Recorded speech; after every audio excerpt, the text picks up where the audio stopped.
সোরের বাচ্চা যতদিন থাকবে, মোদি, যোগী, অমিত শাহ, বিজেপি সরকার সব ততদিন তিনটা জিনিস সবসময় সস্তা থাকবে। এক, গরিবের জান, আর কৃষকের ফসল, আর মা বোনেদের ইজ্জত। আর এই তিন ভড়ুয়াকে হটাও আর দেশ বাঁচাও। কারণ এই ভড়ুয়াগুলো যতদিন থেকে এসে, তিন ভড়ুয়া যতদিন থেকে এসে ততদিন দেশের কোনো উন্নতি করেনি, সবসময় ক্ষতি করেছে।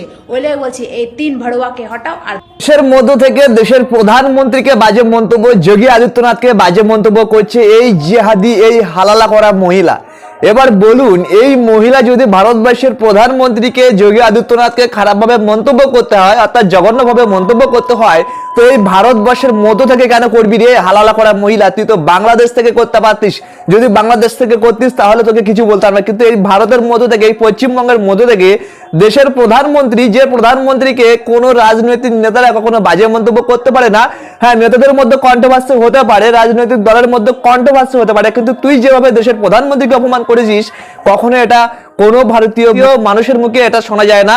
আর আশা করি তোর জন্ম এদেশে নয়। তোর জন্ম যদি এদেশে হতো তাহলে ভারতবর্ষের প্রধানমন্ত্রীকে এমন বাজে মন্তব্য করতিস না।